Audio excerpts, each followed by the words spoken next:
What's up, everybody, and welcome to the Game On Improve Your Health podcast. Today's episode journey is being guided by none other than your host, Austin J, or hallucinodream, if you know him from the gaming community. And today's topic is on the nutritional effects on biomarkers and the importance of effects of medication on biomarkers and nutrition and much more. Thank you for tuning in and listening, and enjoy this episode. Blah, blah, blah, blah, blah, blah. What's up, everybody? Thank you for tuning in and listening. We're continuing the nutrition series. I think this is important, so we're going to go over this. The title that I just said is kind of long and drawn out, but that's basically what we're going over is how important nutrition is for helping with your biomarkers, and we'll get into that. Biomarkers being cholesterol, your LDL, bad cholesterol, your HDL, good cholesterol, and then your triglycerides we'll talk about, that's one of your lipid profile, your fats, and of course we talked about sugars and added sugars and carbohydrates if you go back and listen to those episodes. And then we're going to talk about medications that people may be taking and may not understand or know because it's not typically known. Maybe not typically known that some of these medications do kind of cause nutrition or nutrient deficiencies and some other possible issues, and we'll get into a little bit of detail on how nutrition can possibly help to eliminate those needed medications, and we'll talk about some other stuff. So I think this is important because there's some information that's not much more widely known. This is also going to be an episode that might have a little more detail,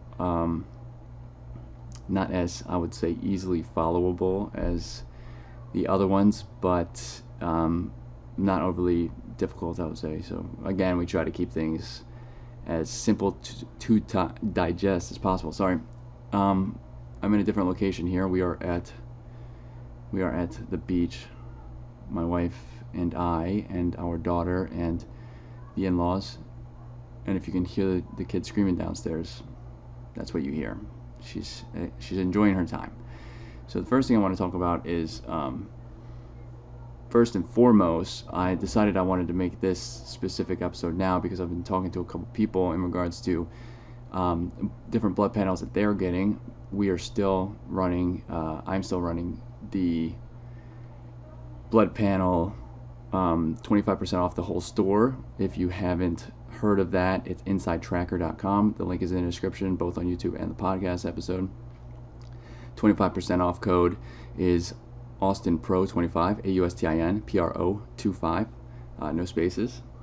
And until the 31st of August, which is 3 days from now, yes, I'm recording this late, you can get the ultimate test if you add that and an InnerAge on their website. Add both of those to your cart. Use the code AustinProSpecial, AustinProSpecial, no spaces. You will get a free InnerAge and a free Hyperice Hypervolt Go 2 massage gun. I just recently got that because I think the massage gun is incredibly important for recovery. All the links are in the description, so will those codes. And for those who are listening, if you use those codes, you can give permission for me as technically a coach. That's what it is. I'm an Inside Tracker Pro, so I'm basically a coach to help you decipher some of the information on your test. After you get a blood panel, you can grant permission for me to look. If you so choose, you don't have to.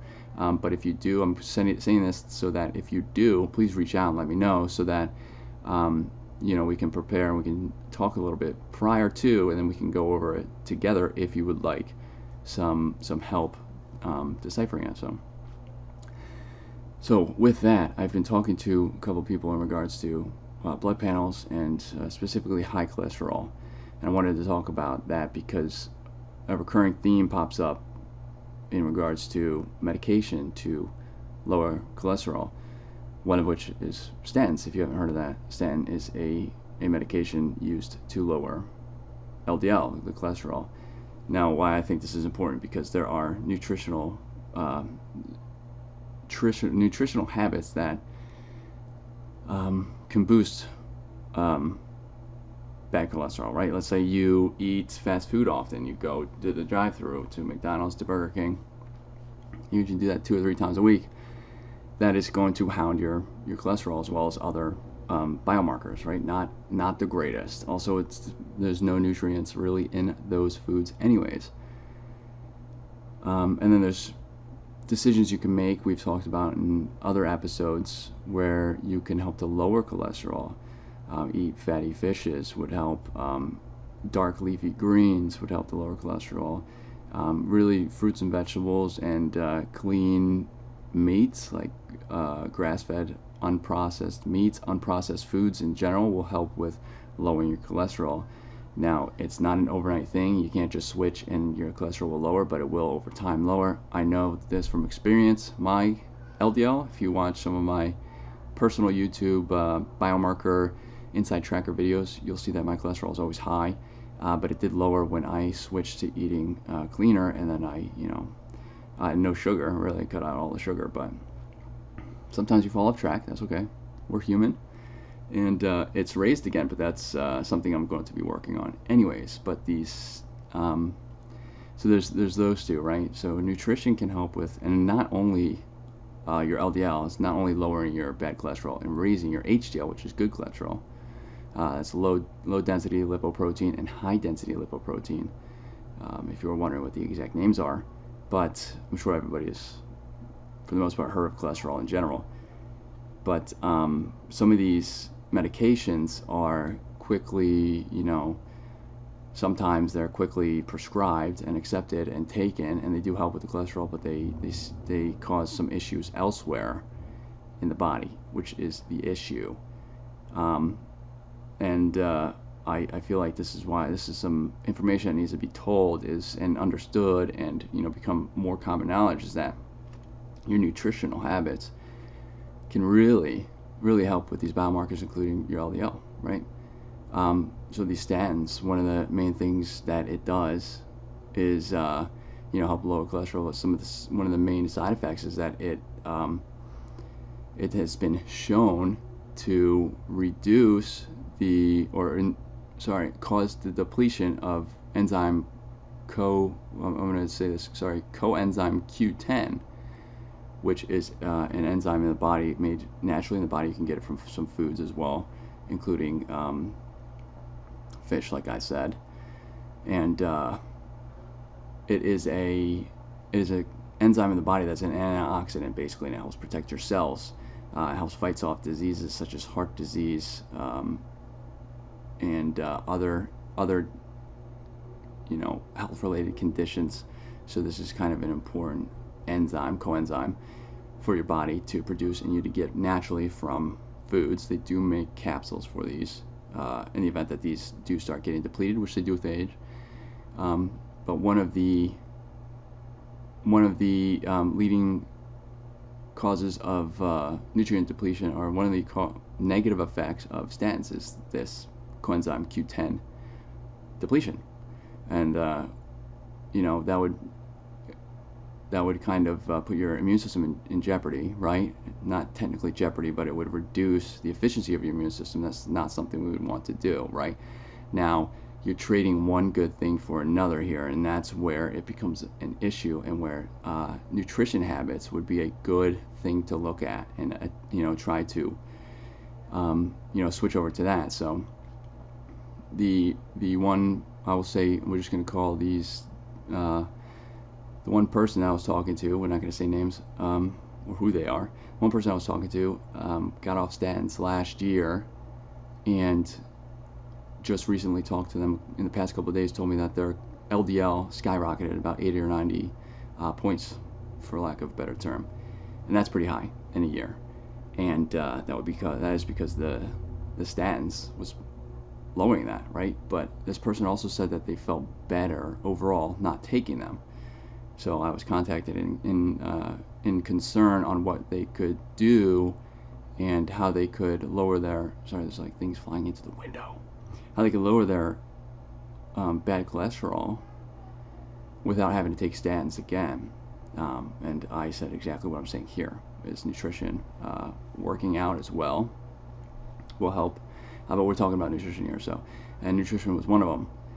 And some other side effects of these statins, which is why they stopped, because I let this person know kind of the negative effects that might not have been told about the statin use, is the nutrient depletion, as I just said, and then some other side effects that are maybe a little more rare would be muscle pain, heart failure, muscle weakness, irritability, mood swings, depression, and some of those depression, mood swings, irritability probably happen more often than not. It's all individual, as everything is, so it affects people most. It affects people differently. But another side effect is the increase in blood sugar levels as well, which it really increases the chance of type 2 diabetes. And with age, type 2 diabetes becomes more prevalent and more of a risk. And with age is when the cholesterol usually gets higher, and statins usually are prescribed, which makes it kind of a dangerous little combination here. So and we're just talking about statins in general. So there's other medications that if anybody is on a medication, they want some information, or maybe they have done their own research, but they're getting a lot of different information. If you would like me to look into it, I most certainly will. I'm not a pharmacist, and disclaimer, okay, I'm not a pharmacist. I have no medical background. All of what I do is just research based. So you have to take it with a grain of salt, right? Obviously, the research that I'm doing is backed by medical journals, and I can look into it a little more for you and tell you what the potential side effects are. I can't, treat anything, diagnose anything, or really give medical advice. But I do think this information should be common knowledge, really. So nutrition can really help with lowering your LDL, and I think we're going to specifically talk about this so we don't drag this episode out. I don't think we're going to go into too many different biomarkers. If anybody else has any other issues with biomarkers, including their lipid profile or their blood glucose, and what they could possibly do to specifically help lower that, their blood sugar levels, again, reach out. All of the links are in the description here on YouTube or on the podcast platform. Reach out and we will make an episode specifically on those, and we'll go over those. I think that would be great to go over specific biomarkers or medications. Not necessarily medications, but I am talking about statins here because it's the second or third time I've heard about them from people coming to ask some advice on them, or some information. Really, education is what I'm gathering for them, and I can do that for anybody else as well, so just reach out. But nutrition can help with that, so that's something I am working on as well. I went to my doctor, and I let my doctor know about the blood panels that I take, and that I had to ask my cholesterol because I was unable to really lower it over the past, I would say, 2 years that I've been taking these blood panels. And one thing that I got from my doctor that I thought was pretty important is that some people just have their LDL run high. Now, there's some tests that I know you can take to see if that you are one of those people, but I'm doing a little bit more research to make sure that I take the right tests, right? I don't really want to be injecting something into my body that I don't need to, considering I am working towards longevity here. You'll understand that more when I release a video on that, but one of the things that my doctor also said was that a little young right now for it, but in the future, if it becomes a problem in the next couple of years, which is like not very much the future, I could be put on a statin, right, to lower my cholesterol. I immediately appreciate that, but no, not gonna happen. I'll lower it naturally, so thanks.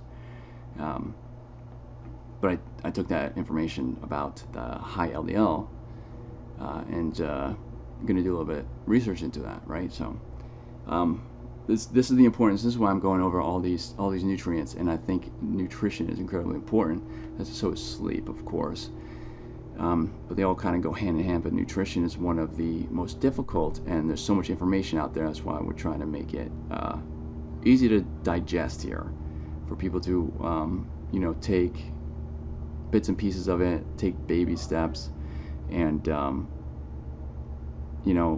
run with it, right? Help fix their nutrition habits and help fix their biomarkers, even if they're not taking a blood panel. Help with overall energy, so you feel better on a daily basis, get better sleep. Nutrition really affects a lot of this. So I'm going to cut the episode there so we're not running too much over time. And if anybody has any questions or has anything they want me to look up, possibly get a little bit more information on, you can reach out to us. If you're watching on YouTube, all the links are over here on the left. If you're watching or listening on the podcast platform, and on YouTube, all the links are in the description. The inside tracker codes will be in the description. The link will be there as well. I appreciate anybody who is listening. Thank you. And this week we'll do a follow-up and question and answer. If anybody has any questions, I'll answer them this coming week. So thank you for tuning in again, and hope to see everybody next episode.